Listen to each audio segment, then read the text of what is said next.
Good morning students. अज असी discuss करांगे simple approximation theorem. इस तो पहला असी सिंपल अप्रॉक्सीमेशन लैमा करिया सी जिहड़ा असी इस थ्योरम 'च यूज़ करांगे। उस लैमा विच असी ये देखिया कि हरेक बाउंडड ते मेजरेबल फंक्शन जिहड़ा हैगा that can be bounded bye simple functions. कोई भी बाउंडड मेजरेबल फंक्शन दे लोअर ते अपर साइड दे उत्ते असी उहनूं बाउंड करने वाले सिंपल फंक्शन लभ सकते हैं। Now move on to the simple approximation theorem. this mark this theorem as an important theorem. Also important result हैगा ये an extended real valued function f on a measurable set E is measurable. f measurable होएगा if and only if there is a sequence of simple function ਜਿਹੜੇ f ਨੂੰ converge ਕਰਦੇ ਨੇ point wise. So main जोड़ा पूरा conclusion theorem का की निकलिया कि असी एक समझ लो कि it is a third definition of measurability. पहली डेफिनेशन असी मेजरेबिलिटी की पढ़ी सी कि अगर कोई फंक्शन मेजरेबल होंदा तो जो चार टाइप के असी सैट्स बनाते हैं उन्होंने चो कोई भी एक सैट की हो measurable F X is greater than C less than C इदा का सैट की बन जाए मेजरेबल। दूजी डेफिनेशन असी ये बनाई सी कि एफ मेजरेबल होगा इफ एंड ओनली इफ हरेक ओपन सैट की इनवर्स इमेज अंडर एफ की हैगी है measurable. This is for each open set. हुण जिहड़ी तीसरी डेफिनेशन ते असी समझ लिए पहुँच गए तो तीसरी डेफिनेशन की है साडी कि जिहड़ा साडा फंक्शन एफ है ये मेजरेबल होगा जदों असी इसका डोमेन मेजरेबल लैके चलीए where E is also measurable. A function is measurable if and only if there exist a sequence of simple functions which are converging to F point wise. कोई भी फंक्शन मेजरेबल बन सकता है जिहड़ा measurable domain ते define करता होवे if and only if there is a sequence of simple function जिहड़ा इसनूं कन्वर्ज करता होए। Let us move on to prove the result. इन किवें प्रूव करना आपां इहदे ते चलदे हैं। एफ एक एक्सटेंडड रियल वैल्यूड फंक्शन हैगा रियल वैल्यूज जनरेट करता है तो यह वैल्यू -∞ टू इनफिनिटी भी लै सकता है।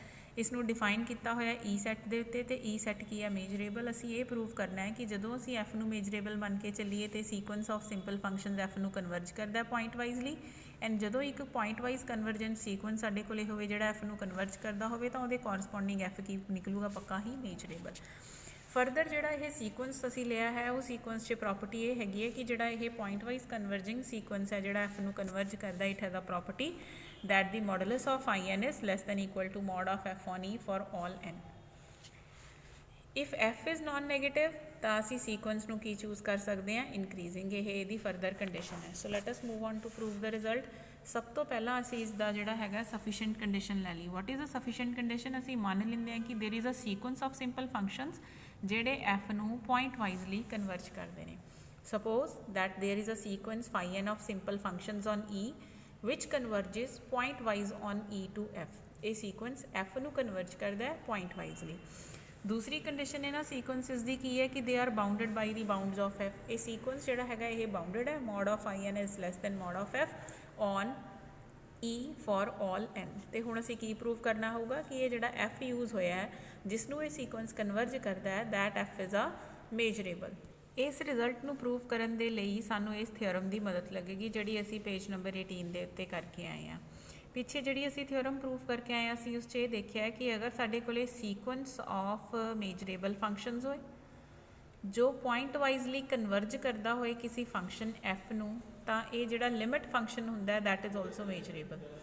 If F N is a sequence of measurable functions and it is converging point wise to a function f then the limit function is also measurable. So if we make use अगर आप हुण इत्थे उस theorem नूं याद करिए recall करिए तो पिछे रिजल्ट हो गया देखो है ना।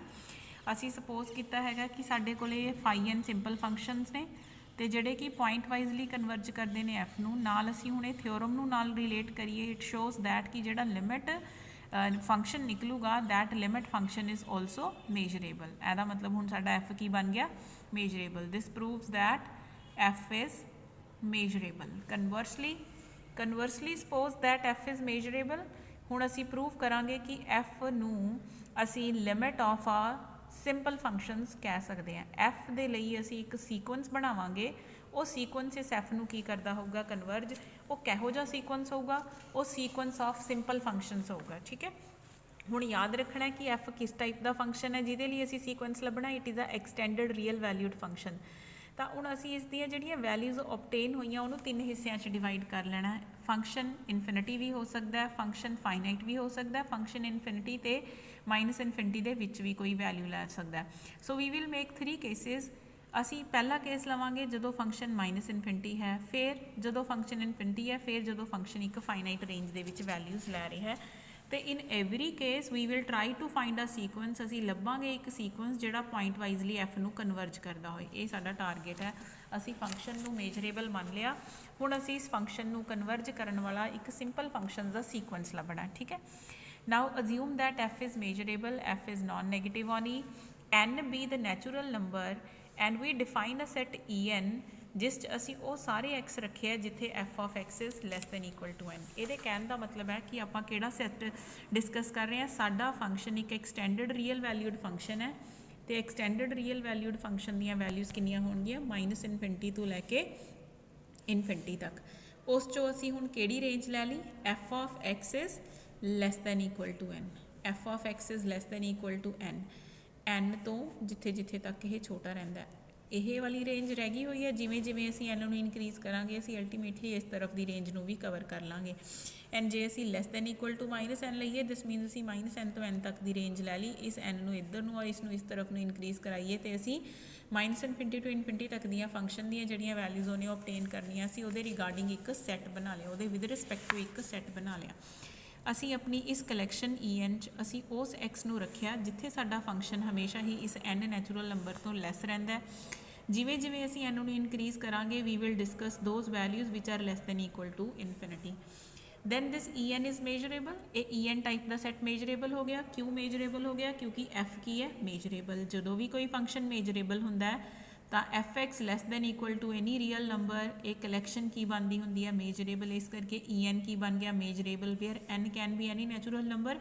ਇਸ टाइप ਦੇ ਈ ਐਨ ਜੈਸੇ ਸੈੱਟ ਜਿਵੇਂ ਕਿ E1 E2 E3 and so on E1 बनना सी, ये सारे सैट की बन गए साडे लिए मेजरेबल बन गए। ठीक है।